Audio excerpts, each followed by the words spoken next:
الرحمن الرحیم وما كان لمؤمن ان يقتل مؤمنا الا خطأ ومن قتل مؤمنا خطأ فتحرير رقبة مؤمنة ودية مسلمة الى اهله الا ان يصدقوا فإن كان من قوم عدو لكم وهو مؤمن فتحرير رقبة مؤمنة وإن كان من قوم بينكم وبينهم ميثاق فدية مسلمة إلى أهله وتحرير رقبة مؤمنة فمن لم يجد فصيام شهرين متتابعين توبة من الله وكان الله عليما حكيما ومن يقتل مؤمنا متعمدا فجزاؤه جهنم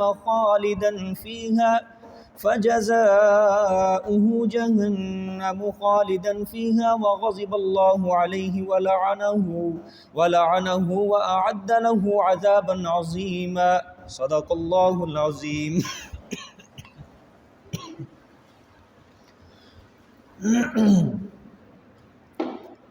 گزشتہ سبق میں اللہ تعالیٰ نے چوتھا حکم سلطانی بیان کیا جس کا عنوان تھا کہ اگر رستے میں مدینے سے باہر تمہیں کوئی کافر یا منافق ملے اس کو تم قتل کر دو. ہاں اگر کوئی ایسا کافر یا منافق ہے جس قوم کے ساتھ تمہارا معاہدہ ہے وہ اس قوم کی پناہ میں چلا گیا یا وہ غیر جانبدار ہے، صلح کا خواستگار ہے، صلح کا طلبگار ہے، ایسے کافر کو تم نے قتل نہیں کرنا کیونکہ ایسے کافر سے نقصان کا اندیشہ نہیں ہے. اس کے ضمن میں اللہ تعالیٰ نے منافقین کی 4 قسمیں ذکر فرمائی تھی جن کا حکم بھی اللہ تعالیٰ نے بیان فرمایا. آج وما کان لمؤمن یہاں سے اللہ تعالیٰ 5واں حکم سلطانی بیان فرمائیں گے.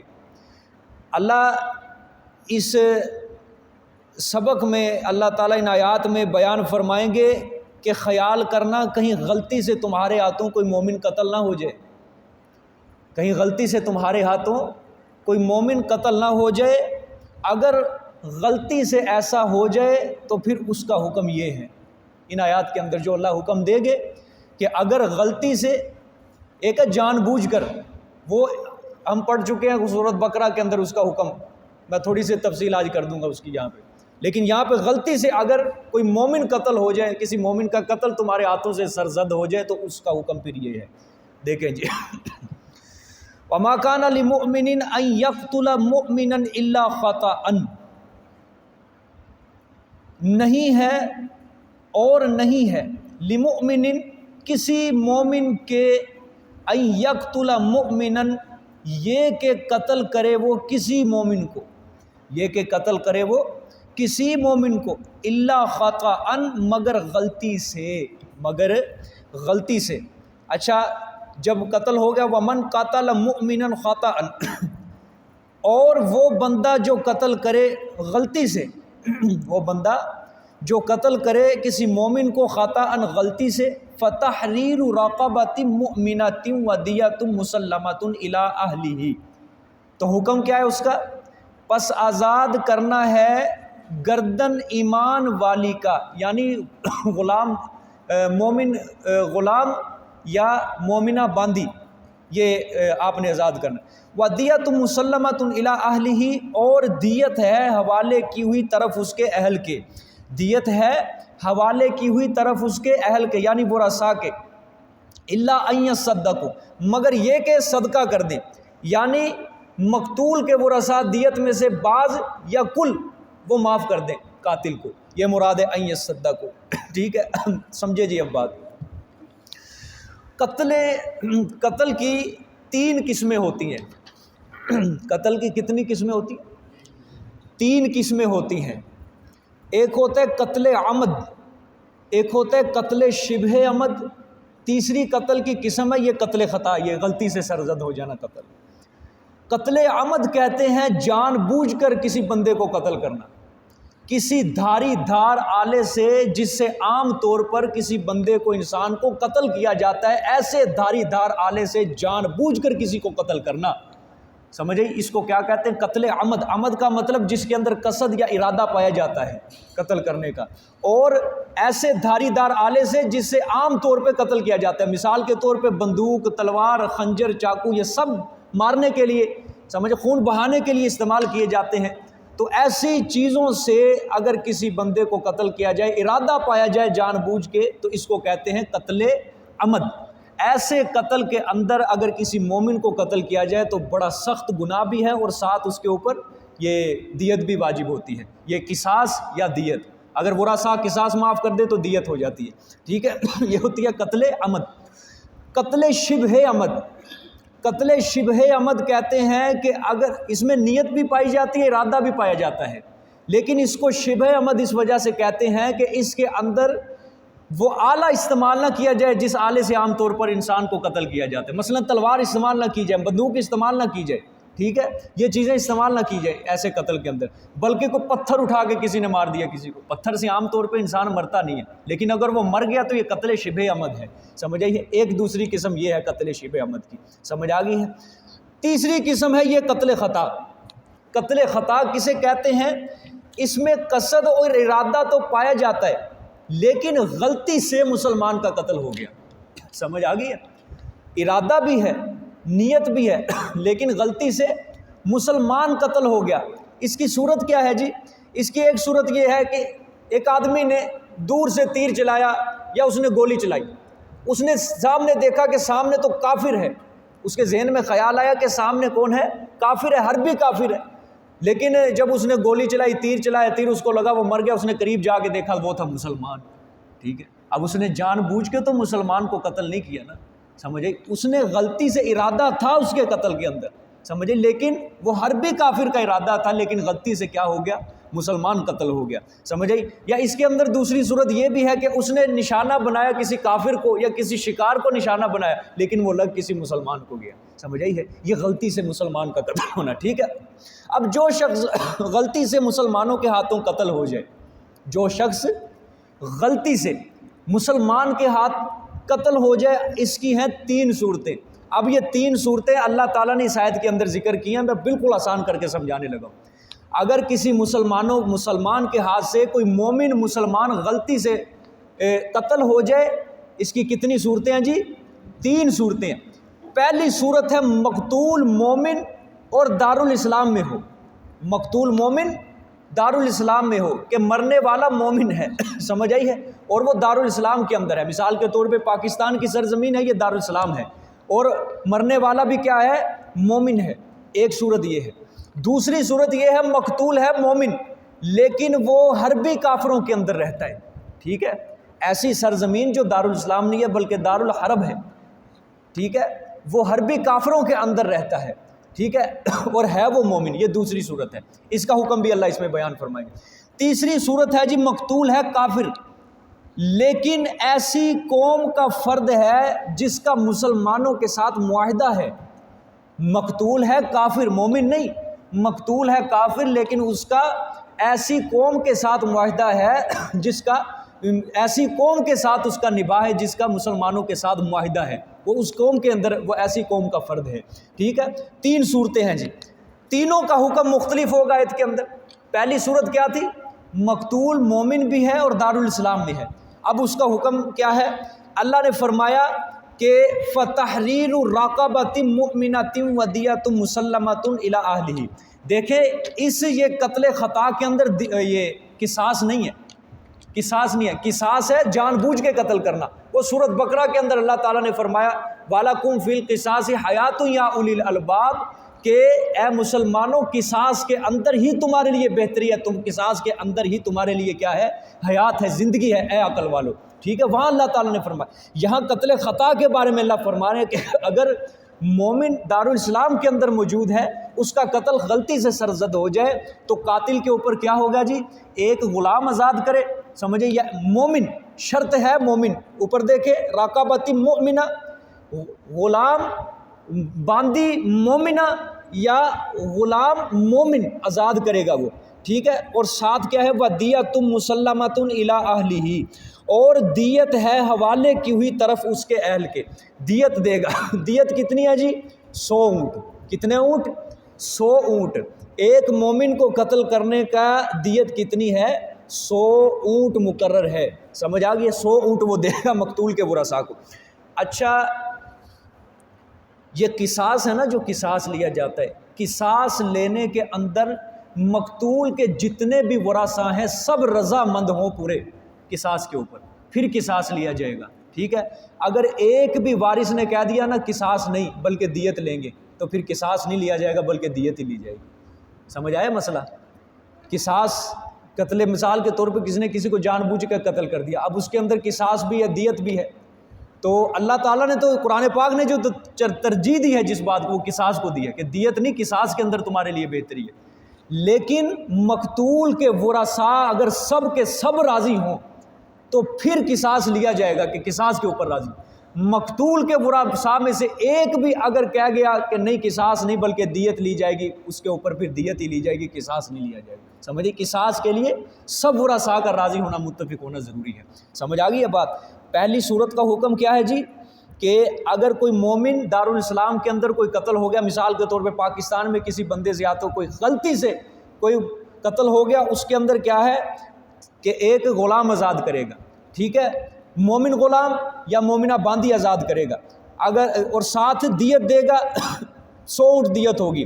اللہ ایصدقوا، آگے فرمایا کہ اگر مقتول کے ورثاء کچھ معاف کر دیتے ہیں دیت میں سے، مثال کے طور پہ وہ کہتے ہیں 50 اونٹ دے دو جی، ٹھیک ہے؟ تو جب ساری معاف کر دیتے ہیں تو پھر اللہ فرماتے ہیں یہ جائز ہے تمہارے لیے، وہ معاف کر دیا، بس اب تمہارے اوپر ذمہ نہیں ہے دینا۔ سمجھ آ گئی ہے کہ نہیں؟ بس جی اتنی بات ہوگی۔ آگے دیکھیں، فَإِنْ كَانَ مِنْ قَوْمٍ عَدُوٍّ لَكُمْ وَهُوَ مُؤْمِنٌ فَتَحْرِيرُ رَقَبَةٍ مُؤْمِنَةٍ، یہ دوسری صورت کا حکم ہے جی۔ دوسری صورت کیا تھی؟ مقتول ہے مومن لیکن وہ حربی کافروں کے اندر رہتا ہے، مقتول ہے مومن لیکن وہ رہتا کہیں دارالاسلام کے اندر نہیں رہتا بلکہ دارالحرب کے اندر رہتا ہے۔ اس صورت کا حکم کیا ہے؟ پس اگر وہ ہے ایسی قوم سے جو دشمن ہے واسطے تمہارے، لکم آگی بات، جو دشمن ہے واسطے تمہارے ایسی قوم سے ہے وہ، وہو مؤمن، اور وہ ہے بھی کیا؟ مومن ہے، ایمان والا ہے، تو کیا ہے پھر اس کی؟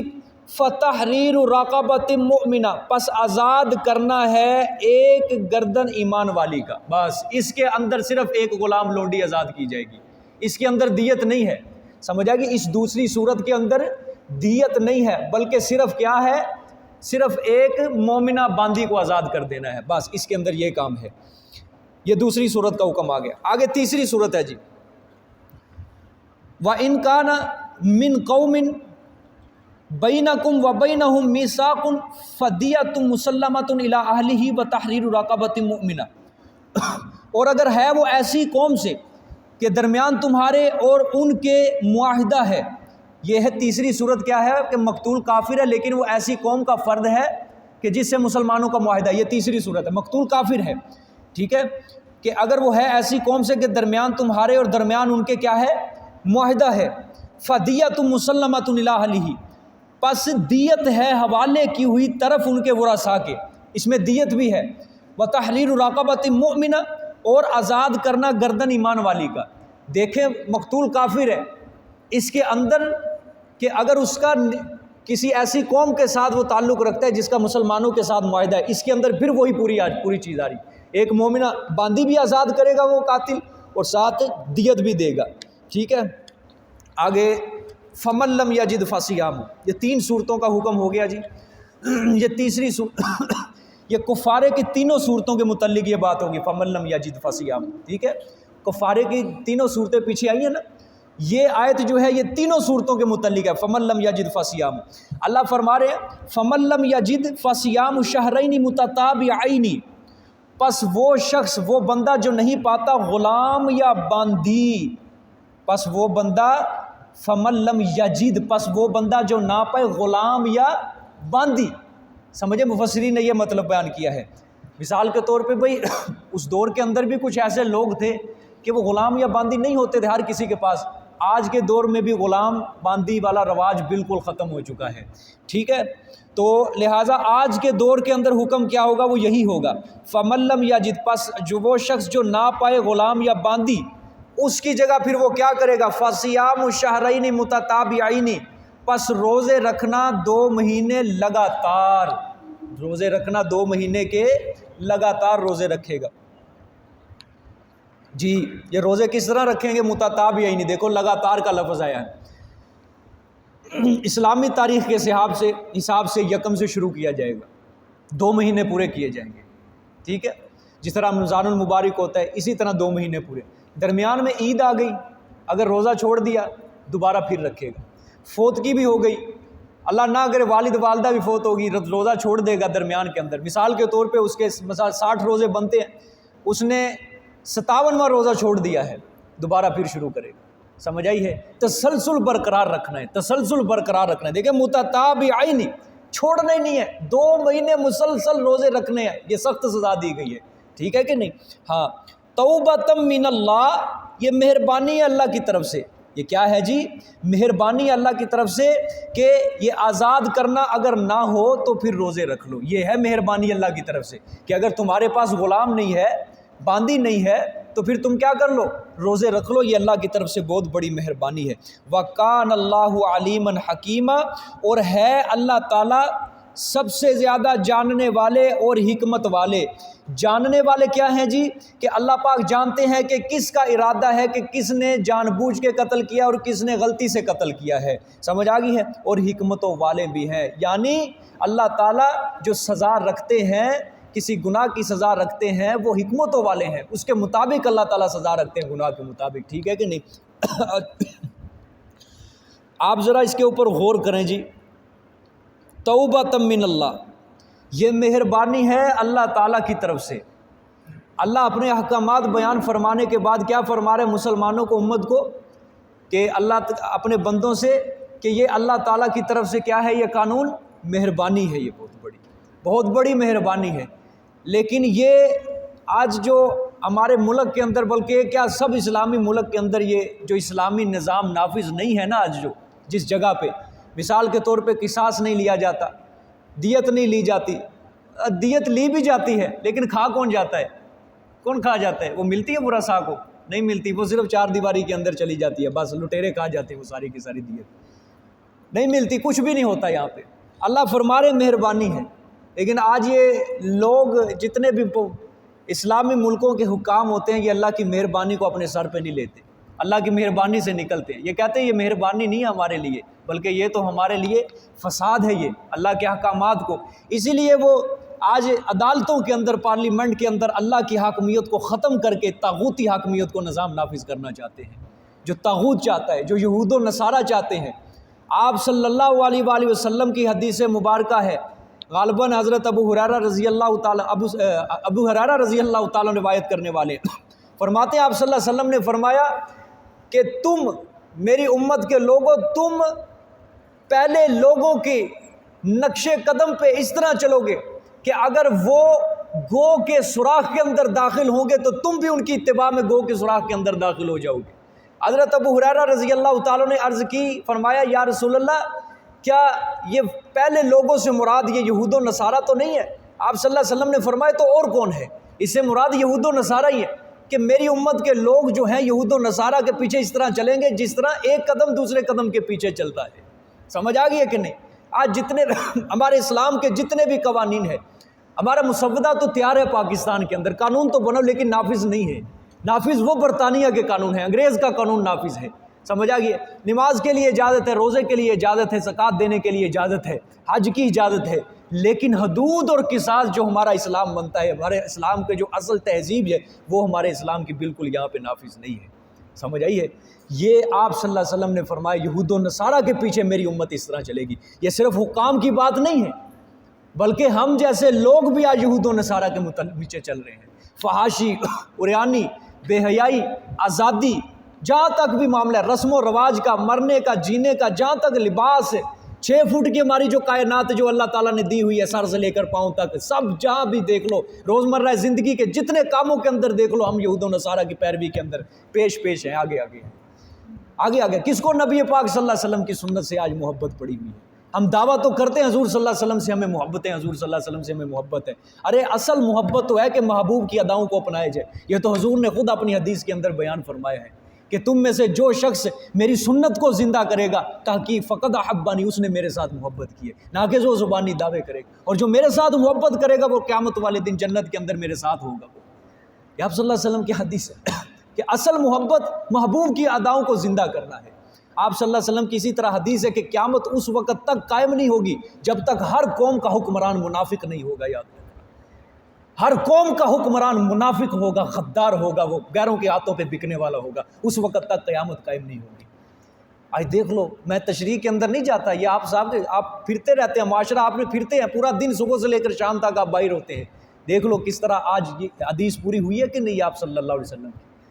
آج مسلمانوں کے اندر سب سے بڑی ہماری بدبختی پتہ کیا ہے؟ حضور صلی اللہ علیہ وسلم نے پیشن گوئی فرما دی نا کہ قرب قیامت یہ ہوگا، قرب قیامت یہ ہوگا۔ آج وہ 1400 سال کے بعد اگر وہ پیشن گوئی پوری ہو جاتی ہے، ہمارے مسلمان واہ جی واہ، واہ جی واہ، یہ تو ہمارے اسلام نے 1400 سال پہلے بتا دیا ہے، یہ تو ہمارے پیغمبر نے 1400 سال پہلے بتا دیا ہے، بڑا وہ اس کے اوپر تھرتھراتے ہیں، اس کے اوپر بڑا شور و غل کرتے ہیں، واہ ہمارا اسلام سچا ثابت ہو گیا۔ بدبخت، تو نے اپنے اسلام کو کہاں سچا ثابت کیا ہے؟ تو نے سب سے پہلے اپنے اسلام کو جھوٹا ثابت کیا وہ گھروں کے سامنے، کہ تو اسلام کا متبع بن کے، تجھے تو چاہیے تھا اپنے پیغمبر صلی اللہ علیہ وسلم کی جو پیشن گوئی ہے اس کی رہنمائی کے اندر تو اپنے آپ کو فتنے سے مقابلہ کرنے کے لیے تو ہر وقت کوشاں رہتا، تیار رہتا، لیکن تو اس کے اوپر فضائل سن کے واہ بلے بلے سبحان اللہ کہہ رہے۔ حضور صلی اللہ علیہ وسلم نے یہ ساری پیشن گوئیاں کیوں کی ہیں فتنوں کی؟ کہ قرب قیامت یہ ہوگا، یہ ہوگا، اپنی امت کی رہنمائی کی ہے، میری امت ان فتنوں سے بچے، میری امت ان فتنوں سے بچے، نہ یہ کہ اس کے اوپر شور و غل کیا جائے، واہ جی ہمارا اسلام سچا ثابت ہو گیا، ہمارا اسلام۔ صحابہ کرام اس طرح کرتے تھے کہ آپ صلی اللہ علیہ وسلم کی صحابہ کے دور میں بھی ہوئی ہیں پیشن گوئیاں پوری، بڑی پیشن گوئی، لیکن وہ تو نہیں مسجدوں کے اندر کھڑے ہو کے وہ شور و غل کرنے لگ جاتے تھے، واہ جی ہماری اسلام سچا ثابت ہو گیا اسلام، بلکہ وہ فتنے سے مقابلے کے لیے ہر وقت وہ تیار رہتے تھے، ہر وقت وہ تیار رہتے تھے۔ آج ہماری مسجدوں کے اندر یقین کرو معاملہ جہاں تک ہو فتنے غیر برپا ہوئے پڑے، غیر پر حضرت علی رضی اللہ تعالیٰ عنہ سے، بلکہ آپ صلی اللہ علیہ وسلم کی حدیث ہے لا تقوم الساعة حتى يتباهى الناس في المساجد، غور سے میں ترجمہ سن لینا غور سے، لا تقوم الساعة حتى يتباهى الناس في المساجد، قیامت اس وقت تک قائم نہیں ہوگی جب تک لوگ مسجد میں آنے اور مسجد بنانے کے اندر ایک دوسرے کے لیے دکھلاوا نہیں کریں گے۔ مسجد آئیں گے تب بھی دکھلاوے کے لیے، ریاکاری کے لیے، مسجد بنائیں گے وہ بھی ریاکاری کے لیے، ہر علاقے والا دوسری مسجد کو دیکھ کر بنائے گا کہ میں اس مسجد سے زیادہ اپنی مسجد کو خوبصورت کروں گا، میں اپنی مسجد کو زیادہ خوبصورت کروں گا۔ اگر مسجد کے اندر کوئی نمازی نماز پڑھنے کے لیے آ رہا ہے وہ بھی بس دکھلاوے کے لیے، اپنے ریاکاری کے لیے، اپنی شہرت، اپنی دولت، اپنا پیسہ دکھانے کے لیے وہ مسجد کے اندر آئے گا۔ آج یہی حال ہے، یہی حال ہے، ہر بندہ اس حدیث کا مصداق بنو۔ بھئی کون آتا ہے مسجد کے اندر، کون آتا ہے فقیر بن کے، کون آتا ہے محتاج بن کے، کون آتا ہے سوالی بن کے، ہر شخص کو اپنے اندر انا لے کے آ رہا ہے مساجد کے اندر۔ یہ ایک مقام تھا جو اللہ کا دربار تھا۔ دیکھو صفوں کے اندر جب ہم کھڑے ہو جاتے ہیں، یہاں امیر کا، غریب کا، بادشاہ کا، چھوٹا ہو بڑا ہو، سارے فرق یہ صفوں کے اندر ختم ہو جاتے ہیں۔ یہاں غریب ہے اس کو بھی سجدہ کرنا پڑے گا، امیر ہے اس کو بھی سجدہ کرنا پڑے گا، بادشاہ ہے اس کو بھی سجدہ کرنا پڑے گا، رعایا ہے اس کو بھی سجدہ۔ صفوں کے اندر کوئی امیر غریب نہیں ہے، کوئی بادشاہ رعایا نہیں، کوئی حاکم محکوم، کوئی آقا غلام نہیں ہے، بلکہ یہاں پہ سب برابر ہو جاتے ہیں۔ اسلام یہ فرق مراتب یہ سب کے سب ختم کر رہے ہیں، لیکن آج ہم لوگ اتنا زیادہ خواہشات کے پیچھے پڑ گئے، شیطان کے پیچھے پڑ گئے، ہم صفوں کے اندر بھی اپنے دل سے انا اور تکبر نکالنے کے لیے تیار نہیں۔ میں کئی بار دیکھتا ہوں مسجد کے صف کے اندر جب اقامت ہو رہی ہوتی ہے، کوئی بعض دفعہ بندہ کہہ دینا یار قریب ہو جا، یہ خلا پور کر لے، وہ ایسے ماتھے کے اوپر تیوری چلا لیتا ہے، اس نے مجھے کہا کیوں ہے، آیا کیا مسجد کے اندر لینے کے لیے، تیرے سر کے اندر اس نے پتھر مار دیے، اس نے یہی کہا کہ قریب ہو جائے۔ یہ تو آپ صلی اللہ علیہ وسلم کا بھی فرمان ہے کہ نماز کا، صفوں کا سیدھا کرنا یہ نماز کا ایک حصہ ہے، نماز کا حصہ ہے۔ حضور نے بار بار فرمایا، بار بار کہ صفوں کو سیدھا کرو، نہیں سیدھا کرو گے اللہ تمہارے دلوں کے اندر نفرت ڈال دے گا، تمہارے دلوں کے اندر۔ نہیں ہم سیدھا کرتے اپنی صفوں کو، دلوں کے اندر نفرت ہی، نماز بھی کٹھے پڑ جاتے، 5 وقت کی نماز کٹھے پڑ جاتے، لیکن دل کے اندر وہی بغض کی نام لے کے جاتے ہیں مسجد سے۔ میں بار بار کہتا ہوں، اور مسجد کے آنے کے اندر کیا ہے، لوگ شہرت لے کے آ رہے ہیں، انا لے کے آ رہے ہیں، بس کسی نے تھوڑا سا کچھ کیا کہہ دیا وہ کہتا ہے بس مجھے اس نے کہا تو کیوں کہا، میں سے لڑنے مرنے کے لیے وہ تیار ہو جاتے ہیں۔ بھئی یہ مسجد ہے، یہ صرف ایک شہنشاہ کا گھر ہے، بس اس کے اندر کوئی وزیر نہیں ہے، اس کے اندر کوئی مشیر نہیں ہے، یاد رکھنا، کوئی اس کے اندر کسی کی حکومت نہیں ہے، یا صرف اللہ کی حکومت ہے، اللہ کا نظام چلے گا بس۔ باقی جو بھی آئے گا وہ فقیر بن کے آئے گا۔ اگر کوئی بندہ انا لے کے آئے گا نہ نماز پڑھے وہ چلا جائے، کوئی فائدہ نہیں ہے اس کی نماز پڑھنے میں۔ کوئی بندہ تکبر لے کے آ رہا ہے یہاں بھی مسجد کے اندر نہ آئے بالکل۔ ہاں اچھے کپڑے پہنو، یہ بات نہیں ہے میں اچھے کپڑے پہننے سے انکار، بلکہ حضور نے فرمایا جس کو اللہ نے نعمت دی ہے وہ پہن کے آئے، اللہ خوش ہوتا ہے، لیکن مقصد ریاکاری نہ ہو۔ آپ مسجد کے اندر آ رہے ہیں، کوئی بھی آ رہا ہے بھئی بس مقصد یہ ہو کہ یا اللہ میں تجھے راضی کرنے کے لیے آ رہا ہوں، اگر رستے کے اندر مجھے پریشانی ہوئی، پتھر لگ گیا، ٹھوکر لگ گئی، یا اللہ میں اس کو معاف کر دیتا ہوں، معاف کر دیتا ہوں، یہ بس نیت اپنا سمجھ آئیے کہ نہیں۔ حضرت آپ صلی اللہ علیہ وسلم نے فرمایا، حضرت ابو درداء، کہ جب تمہاری مسجدیں خوبصورت بننے لگ جائیں اور تم اپنے قرآن کو زیور کے اندر آراستہ کرنے لگ جاؤ تو سمجھو ہلاکت تمہارے اوپر ٹوٹ پڑے گی۔ آپ صلی اللہ علیہ وسلم کی ایک اور حدیث ہے، حضرت عبداللہ ابن عباس سے روایت ہے کہ جس قوم کے اندر گناہوں کی کثرت بڑھ جاتی ہے وہاں اس قوم کے اندر مسجدیں بھی خوبصورت بننے لگ جاتی ہیں، اور مسجدیں خوبصورت اس دور کے اندر بنے گی جب دجال کا خروج قریب ہوگا۔ یاد رکھنا یہ اس وقت پورا دجال کے خروج کے دہانے پہ یہ زمانہ کھڑا ہے، امام مہدی کا ظہور بالکل قریب ہے، اب دجال کا ظہور بالکل قریب ہے، اور مسجد آپ صلی اللہ علیہ وسلم نے فرمایا اس زمانے کے اندر خوبصورت بنے گی جب دجال بالکل اس کا ظہور قریب ہوگا۔ ظاہری بات ہے غلامی کے اندر سوچ بھی الٹ جاتی ہے، سوچ الٹ جاتی ہے غلامی کے اندر، سمجھ آئی ہے کہ نہیں۔ آج دیکھ لو کسی علاقے کے اندر آپ چلے جائیں، اگر کسی علاقے کے اندر خوبصورت مسجد نہیں ہے نا بنی ہوئی، وہ کیا کہتے ہیں اس قوم کے رہنے والے، اس کے قریب رہنے والے دیندار ہی نہیں ہے جی، ایسے ہی کہتے ہیں نا۔ اگر مسجد خوبصورت نہیں ہے وہ کہتے ہیں یہ تو بے وقوف لوگ رہتے ہیں، کوئی دین سے تعلق نہیں ہے، مسجد کچی اینٹوں والی مسجد کو دیکھو وہ مسجد نہیں سمجھتے۔ لیکن جس علاقے کے اندر مسجد خوبصورت ہو، عالی شان قلین ہو، نیچے پتھر ہو، ایئر کنڈیشن ہو، پنکھے ہوں، لائٹیں ہوں، اچھا نظام ہو، وہاں سمجھے جاتے ہیں اس علاقے کے رہنے والے بہت اچھے ہیں، متقی پرہیزگار ہیں، اچھے مسلمان ہیں۔ لیکن یاد رکھنا یہ حدیثوں کا عملی تجربہ اگر آپ نے کرنا ہے، کس کو پتہ ہے کہ کس مسجد کے اندر، کچی یا پکی مسجد کے اندر کہاں سجدوں کی حلاوت، کہاں سجدے اونچے اللہ کے ہاں قبول ہو رہے ہیں، کس کو پتہ ہے یہ؟ اللہ نے نہیں دیکھنا زمین اچھی تھی کہ نہیں، اوپر یہ پنکھے تھے کہ نہیں، لائٹ تھی یا نہیں، ایئر کنڈیشن تھے یا نہیں، اللہ نے تو سجدے کی تاثیر دیکھنی ہے، سجدے کا اخلاص دیکھنا ہے۔